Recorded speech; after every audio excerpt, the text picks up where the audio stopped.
아멘. 여러분, 앞뒤 좌우 우리 성도님들과 함께 인사해 볼까요? 잘 오셨습니다. 함께 인사해 보겠습니다. 한 번 더 인사할 때는 은혜 많이 받으시기 바랍니다. 함께 인사하겠습니다. 오늘 특별히 아브라함 속에서 이렇게 특송을 해주셨는데, 제 기억으로는 이렇게 얼마 만에 이제 수요일에 5분 이상이 이렇게 나오셔서 특송을 해주셨는지 모르겠어요. 예, 너무너무 감사합니다. 박수 한번 드리도록 하겠습니다. 네, 다른 속들도 박수 받고 싶으시면 5명 이상은 나오셔야 돼요. 네, 5명 이상 나오시면 제가 박수 쳐드릴게요. 네, 5분만 나오셨는데 벌써 예배당이 꽉 찬 느낌이었거든요. 분명히 하나님께서 저희가 열심히 기도하고 또 새로운 일신교회를 위해서 저희가 열심히 지금 노력하다 보니까 또 이렇게 수요 예배 자리도 점점 이제 많이 차고 있는 것 같습니다. 하나님께서 분명히 예배당을 가득 채워주시고 하나님을 예배하는 자들로 가득 채워주실 것임을 확신합니다. 네, 오늘 우리가 함께 또 하나님 말씀을 나눌 때 하나님의 놀라운 사랑과 은혜를 충만히 경험하시는 모든 성도님들 다 되시기를 간절히 소망합니다. 요즘 우리는 그 어느 때보다도 힘들고 또 어려운 시간을 보내고 있는 것 같습니다. 아까 전에 기도해 주실 때도 이렇게 줄줄줄줄 이렇게 다 설명을 해주셨는데 내 설교 이거 해야 되는 건데 이미 이렇게 다 해주셔가지고 설교를 하지 말아야 되나까지 생각할 정도로 너무 기도를 잘 해주셔가지고 너무 감사했습니다. 코로나19가 거의 끝난 것처럼 이전보다 조금 편안하게 저희가 생활을 했었잖아요. 그런데 다시 재유행처럼 마치 코로나 환자가 늘어나고 있습니다. 또 바라기는 이제는 그냥 감기처럼, 아니면 감기보다는 조금 독한 독감처럼 그냥 이렇게 지나가면 좋을 것 같은데, 아직은 어르신들에게는 조금 치명적이기도 하고 확진자 수가 좀 많아서 아직 그렇게까지 되려면 조금은 시간이 더 걸릴 것 같습니다. 이뿐만이 아니죠. 8월 초에 폭우로 인해서 많은 사상자들이 생겼었는데요. 너무나도 안타까운 그 인명사고, 또 각종 건물들과 또 사람들이 살고 있는 곳이 침수되는 것은 우리들의 마음을 참 아프게 했었습니다. 이 폭우는 추석을 보름 정도 앞둔 이 시점, 이제 여름 끝나고 이제 아침 저녁에 조금 시원한 바람이 부는 것 같은데 2주 뒤면 벌써 추석이에요. 2주 뒤면 벌써 추석인데, 이 추석을 앞둔 이 시점에 그 농작물 침수 피해 규모가 너무나도 컸다고 하는데요. 전국적으로 여의도에 6.4배나 되어가지고 공급량이 줄어든 그 일부 채소들의 가격이 급등했다고 합니다. 엎친 데 덮친 격으로 아직 오지는 않았지만 9월 되면 보통 이렇게 태풍도 많이 오잖아요. 그 태풍까지 만약에 영향을 받게 된다면 채소값이나 각종 물가들이 엄청나게 오를 것이라고 지금 예측을 하고 있더라고요. 또 세계의 상황에 눈을 돌리면 어떤가요? 2022년 2월 24일 러시아가 우크라이나의 수도인 키이우를 미사일로 공급하고 지상군을 투입하는 등 전면 침공을 감행했었잖아요. 그로 인해서 시작된 그 러시아와 우크라이나의 전쟁은 6개월째 지금도 계속하여 진행되고 있습니다. 전쟁이 계속되자 이로 인해 수많은 사람들이 고통받고 있고 그 두 나라뿐만이 아니라 너무나도 많은 세계에 영향을 주고 있습니다. 아무리 살펴봐도 요즘은 감사할 일보다는 원망하고 불평한 일들이 더욱더 많은 것 같습니다. 이러한 상황 속에서 우리는 감사할 수 있을까요? 만약 우리가 이렇게 어려운 상황 속에서 감사를 할 수 없다면 도대체 우리는 언제 감사를 할 수 있는 것일까요? 일을 열심히 해서 연봉이 오르고 또 먹고 살만해지면, 지금보다 조금 먹고 살만해지면 감사할 수 있을까요? 아니면 지금 나를 너무나도 어렵게 하는 문제들이 있는데 그 문제들이 해결되기만 하면 그때는 내가 감사할 수 있을까요? 아니면 아픈 내 몸이, 지금 너무나도 내 몸이 아픈데 그 치유되지 않을 것 같은 그 병, 너무나도 나를 괴롭히는 그 병이 깨끗하게 낫게 된다면 그때는 감사할 수 있을까요?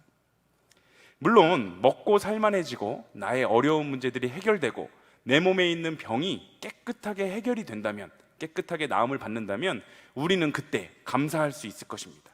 그러나 그것도 순간일 뿐이죠. 그러한 감사는 하나님을 믿지 않는 사람들도 얼마든지 할 수 있는 감사입니다. 우리의 감사가 그저 세상 사람들과 비슷한 수준, 세상 사람들과 똑같은 수준에 머무르기만 한다면 우리의 삶에 찾아오는 수도 없이 많은 크고 작은 고난 앞에 다시 어려운 상황에 처하게 되면 우리는 그땐 또 감사보다는 불평하는 삶, 그 불만을 갖는 삶에 갇혀버리고 말게 될 것입니다. 여러분, 우리가 감사해야 할 때는 바로 지금입니다. 우리가 감사해야 될 때가 언제라고요? 바로 지금입니다. 감사와 행복의 시제는 언제나 현재형입니다. 지금 나의 삶에 큰 고난이 찾아와서 어려운 순간에 처해 있을지라도 우리가 감사해야 하는 때는 바로 지금이어야 합니다. 미국 16대 대통령 아브라함 링컨은 사람은 행복하게 살기로 마음먹은 만큼 행복하다라고 이야기했습니다. 감사는 그저 우리에게 기쁨, 슬픔, 분노 등과 같이 우리의 감정으로 찾아오는 것이 아니라 우리의 의지가 필요한 것이 바로 감사입니다. 의지적인 감사, 즉 오늘 내가 행복하기로 결단을 하면 어떤 고난이 닥쳐와도 그 속에서 우리가 작은 즐거움, 또 기쁨, 감사거리를 발견할 수 있지만, 반대로 내가 불행하다고 생각하면 아무리 우리에게 기쁜 일, 우리에게 행복한 일이 찾아온다고 해도 우리는 불평과 불만, 불행한 삶을 살아갈 수밖에 없을 것입니다. 우리는 다음 달 27일부터 거룩한 감사 습관 40일 캠페인을 진행하죠. 다들 처음 듣는 것처럼 그렇게 표정을 하고 계신데, 이쪽에 현수막에도 저희가 잘 안내하고 있습니다. 시간 나실 때 한번 읽어보시고, 제가 설교할 때 읽지 마시고요, 이따가 끝나고 읽어보시면 좋을 것 같습니다. 저희가 거룩한 감사 습관 40일을 이제 캠페인을 진행할 건데요, 현수막과 포스터로 계속해서 안내를 하고 있죠. 그런데 전날부터, 딱 저 지정된 날부터 우리가 갑자기 감사해야지 하면서 감사 노트를 펼치면 우리에게 마음의 부담감과 어려움들이 더 많을 거예요. 오늘 고난과 고통의 순간에도 압도적인 감사의 모습을 보였었던 그 하박국을 통해서 감사의 체질화를 위한 우리가 한 걸음을 오늘 내디디시고, 저 9월 27일부터는 이제 우리가 더 기쁨으로, 더 넉넉한 마음으로 우리가 감사할 수 있는 우리 일신교회 모든 성도님들 다 되시기를 바랍니다. 하박국이라는 그 이름의 뜻은 안아주다, 포옹하다 라는 뜻이 있고, 그 안아주다라는 맥락에서 더 나아가서 씨름하다라는 표현이 있습니다. 하박국은 자기 시대의 고통을 끌어안고, 그리고 그 고통 한복판에서 몸부림치면서 기도하는 사람이었고, 자기 시대의 문제와 치열하게 씨름을 했었던 그러한 인물이었습니다. 그렇다면 하박국이 살던 시대, 도대체 어떤 어려움이 있었는지 우리가 한번 살펴봐야겠죠. 하박국의 시대적 배경은 이스라엘 백성이 북이스라엘과 남유다로 분열된 후에 먼저 북이스라엘이 멸망하고 홀로 남아있던 그 하나님이 택하셨던 그 선민국가 남유다의 멸망마저 눈앞에 두고 있는 그러한 시점이었습니다. 하박국은 이러한 멸망을 앞둔 그 남유다라는 나라에서 하나님의 말씀을 듣고 사람들에게 선포해주는 그러한 선지자였습니다. 당시에는 고대 근동 지역의 신흥 강자로 바벨론이라는 나라가 신흥 강자로 급부상하고 있었어요. 바벨론이 급부상하기 전에는 아수르라는 나라가 굉장히 힘을 아주 펼치고 있었는데, 또 전통 강국인 여러분들 잘 아신 애굽, 그 애굽이라는 나라도 다 바벨론이라는 나라의 전쟁에서 패배해서 모든 힘을 잃어버렸던 그 시점입니다. 이러한 상황 속에 하박국이 살고 있던 그 남유다는 매일매일 불안한 삶을 살고 있었고, 또 더욱이 그들은 더 이상 돌이킬 수 없을 정도로 정치, 사회, 문화적인 그러한 모든 것들에서 하나님이 기뻐하시지 않는 타락한 삶을 살아가고 있었습니다. 이러한 어려운 현실 앞에 하박국은 의문에 사로잡혀요. 본서는 하박국이 하나님께 불평을 터뜨리며 질문하는 것으로 시작이 됩니다. 그는 도무지 이해하기 힘든 삶의 고난 앞에서 느끼는 당혹감과 하나님에 대한 그 실망감을 아주 거침없이 하나님 앞에 쏟아내는데요, 하박국 1장 2절과 3절을 우리가 한번 같이 읽어보도록 하겠습니다. 함께 읽습니다. 여호와여, 내가 부르짖어도 주께서 듣지 아니하시니 어느 때까지리이까? 내가 강포로 말미암아 외쳐도 주께서 구원하지 아니하시나이다. 어찌하여 내게 죄악을 보게 하시며 패역을 눈으로 보게 하시나이까? 겁탈과 강포가 내 앞에 있고 변론과 분쟁이 일어났나이다. 아멘. 지금 하박국이 하나님한테 따지듯이 기도를 하고 있는 거예요. 아니, 세상이 온통 죄악투성이고 온통 이상한 것뿐인데 왜 하나님은 가만히 계십니까? 라면서 지금 기도를 하고 있는 거예요. 이러한 하박국의 질문에 하나님은 응답하시는데, 하박국 1장 6절에 그렇지 않다, 내가 바벨론 사람들을 일으켜서 내 백성, 즉 남유다 사람들을 징계할 것이다 라고 응답을 하십니다. 하박국은 이 하나님의 이러한 대답에 더욱더 깜짝 놀라게 돼요. 왜냐하면 물론 그 남유다가 하나님이 보시기에 죄악을 저지르긴 했지만 하나님의 백성인 그 남유다 백성들을 하나님도 전혀 모르는 그 이방 백성들, 아까 전에도 말했던 그 굉장히 힘을 많이 갖고 있었던 그 바벨론이라는 나라를 이용해서 하나님의 백성인 남유다를 치시는 것이 과연 맞습니까? 라면서 하박국은 또 한 번 의문에 쌓입니다. 하박국은 도저히 이해할 수가 없어서 즉시 또 하나님께 따지듯이 질문을 하는데요. 아니, 주님께서 우리를 심판하시려고 바벨론을 사용하시다니요. 그 민족은 우리보다 훨씬 더 악한 민족이 아닙니까? 그것이 정말 정당한 일입니까? 이렇게 하나님께 질문을 합니다. 하박국이라는 사람이 좀 인간미가 넘치는 것 같죠? 위대한 하나님의 예언자였던 이 하박국도 어려운 상황과 또 고난의 순간에 불만을 갖고 또 불평을 하고 심지어 하나님께 따지듯이 기도도 했었던 그러한 사람이었습니다. 하지만 하박국이 위대한 하나님의 사람일 수 있었던 이유, 그 이유는 바로 여기 있는데요. 오늘 본문 하박국 2장 1절을 우리가 함께 읽어보도록 하겠습니다. 함께 읽습니다. 내가 내 파수하는 곳에 서며 성루에 서리라. 그가 내게 무엇이라 말씀하실는지 기다리고 바라보며 나의 질문에 대하여 어떻게 대답하실는지 보리라 하였더니. 아멘. 하박국은 그저 하나님께 불평과 불만만 막 잔뜩 쏟아내고 결국 하나님을 떠나버리는 그런 사람이 아니라 하나님께 질문하고 그가 내게 무엇이라 말씀하실는지 기다리고 바라보며 하나님이 나한테 도대체 어떠한 응답을 내리실지 내가 한번 기다려보겠다라는 믿음의 고백을 합니다. 그가 위대한 하나님의 사람으로 쓰임받을 수 있었던 그 특별함은 하나님의 음성을 기다리며 귀 기울여 들으려 했었다는 점입니다.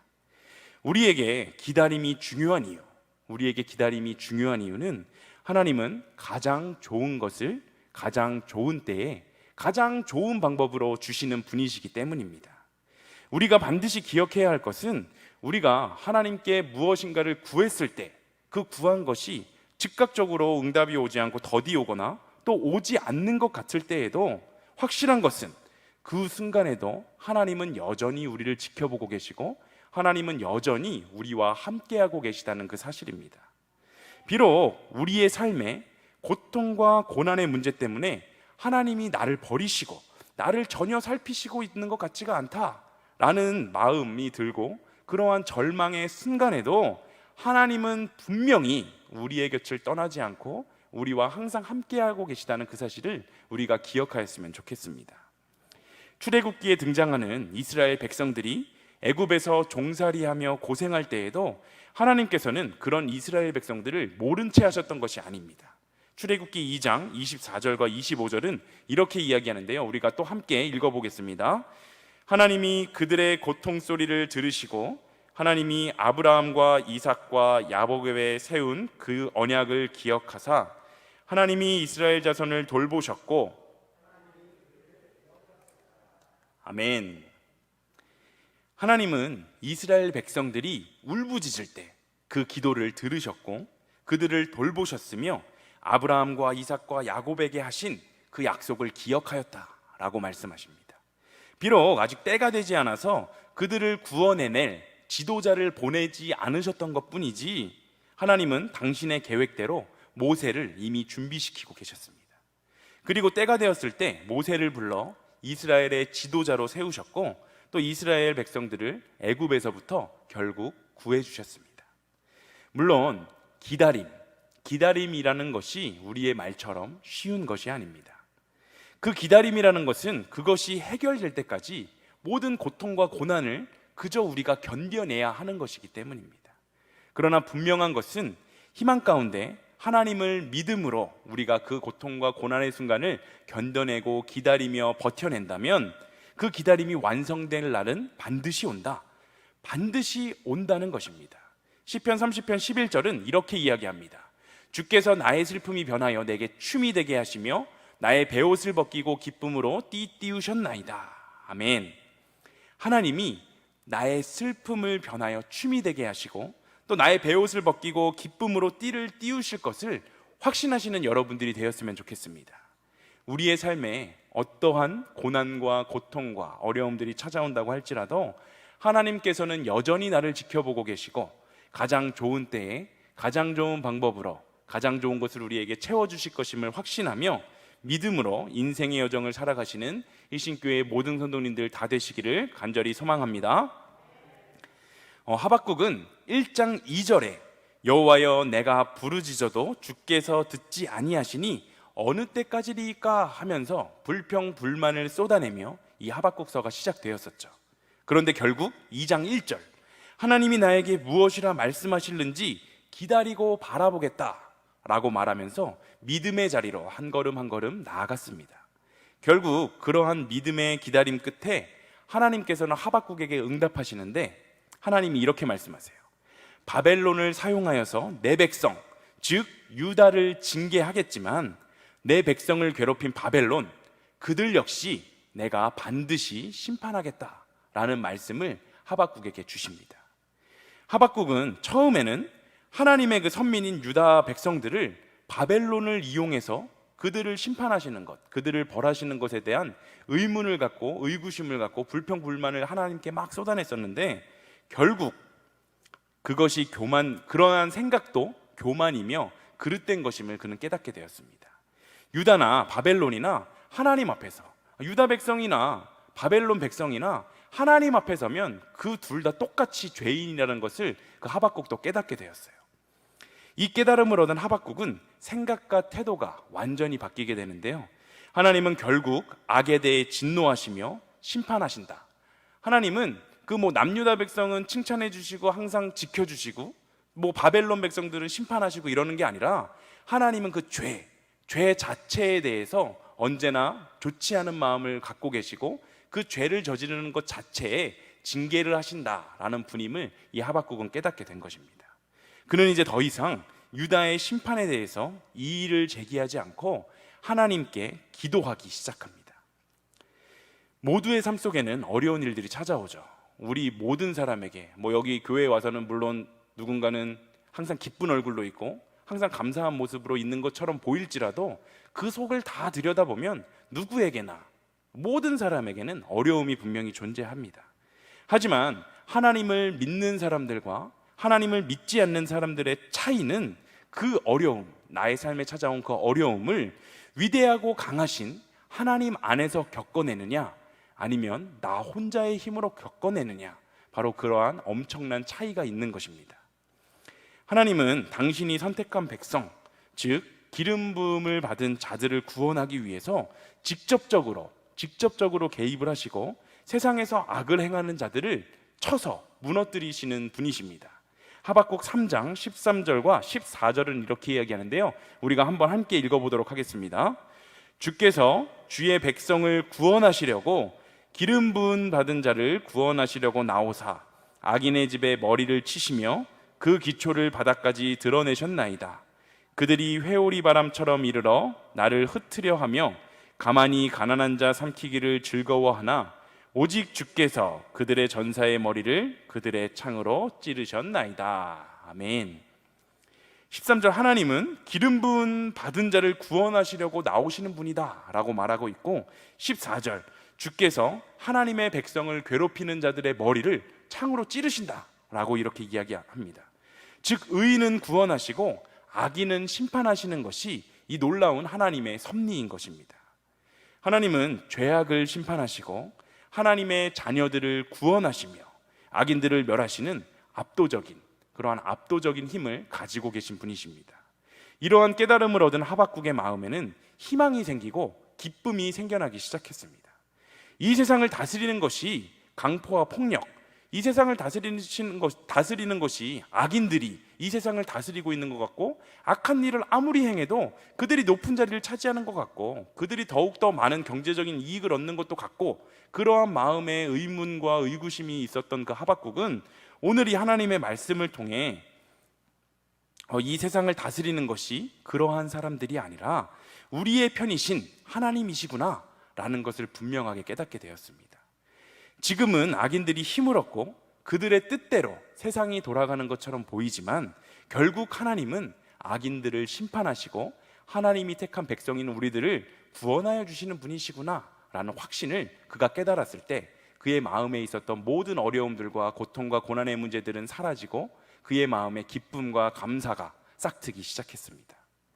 하지만 여기서 놀라운 게 있죠. 놀라운 거, 우리가 주목해 보아야 할 것은 지금 하박국이 견뎌야 하는 그 현실에 변화된 게 있었나요? 그 현실은 지금 아무것도 변하지 않았어요. 하박국의 삶을 뒤덮고 있었던 그의 삶의 어려운 문제들은 전혀 아무것도 해결된 것이 없는데, 그의 마음을 괴롭히고 어지럽히던 그 어려움들은 여전히 존재하고 있지만, 하박국이 그의 마음만 고쳐 먹었을 때, 하나님께서 주신 그 마음으로 그의 마음을 고쳐 먹었을 때, 그의 삶에 지금 변화가 시작되기 시작한 것입니다. 그의 삶의 어려움이 여전히 존재하지만 그럼에도 불구하고 하나님의 공의로우심과 정의로우심에 대한 온전한 확신과 신뢰가 생긴 그 하박국의 마음속에 희망과 기쁨이 샘솟게 되었고, 또 그는 그때부터 진정한 감사, 진짜 감사하는 삶을 살아낼 수 있게 되었습니다. 이어 하박국은 놀라운 고백을 하게 되는데요, 우리가 하박국 3장 17절과 18절의 말씀을 함께 읽어보겠습니다. 함께 읽습니다. 비록 무화과 나무가 무성하지 못하며 포도나무에 열매가 없으며 감람나무에 소출이 없으며 밭에 먹을 것이 없으며 우리의 양이 없으며 외양간에 소가 없을지라도 나는 여호와로 말미암아 즐거워하며 나의 구원의 하나님으로 말미암아 기뻐하리로다. 아멘. 이 얼마나 놀라운 고백입니까?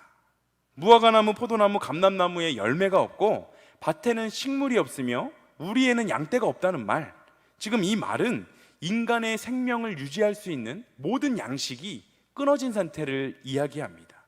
즉 극한의 고통 상태, 그냥 애매한 어중간한 고통 상태가 아니라 정말 내가 당장 먹을 것도 없는 그 극한의 고통 상태를 의미하는 것입니다. 이러한 극한의 고통 속에서도 즐거워하고 기뻐한다는 것, 이것은 인간적인 생각으로 봤을 때 절대 불가능한 일입니다. 그런데도 하박국은 비록 그러한 상황 가운데 처할지라도 나는 기뻐하겠다라는 지금 믿음의 고백을 하고 있는 것입니다. 이것이 바로 참된 신앙을 가진 모습입니다. 참된 신앙인은 자기에게 있는 모든 것을 잃을지라도, 즉 모든 것을 다 잃고 극한의 고통에 처한다고 할지라도 그 하나님 한 분만으로 인하여 기뻐할 수 있는 사람입니다. 하박국 2장 4절은 이렇게 이야기하는데요, 보라, 그의 마음은 교만하며 그 속에서 정직하지 못하나 의인은 그의 믿음으로 말미암아 살리라. 아멘. 우리 빨간 부분 다시 같이 한번 읽어볼까요? 함께 읽습니다. 의인은 그의 믿음으로 말미암아 살리라. 아멘. 참된 신앙인, 진짜 신앙인은 믿음으로 말미암아 사는 사람입니다. 믿음으로 산다는 것은 그렇게 아니하실지라도 하나님으로 인하여 즐거워하고 기뻐하는 삶을 살아낼 수 있는 사람입니다.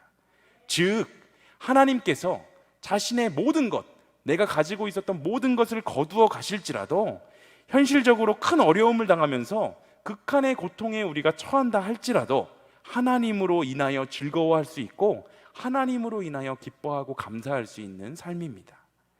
우리는 하나님이 주신 것 때문에, 하나님이 우리에게 주신 것 때문에 감사하며 사는 삶을 살아가면 안 되고, 한 발 더 나아가서 하나님 그분 때문에, 하나님 한 분만으로 만족하며 감사할 수 있는 삶을 살아내야 합니다.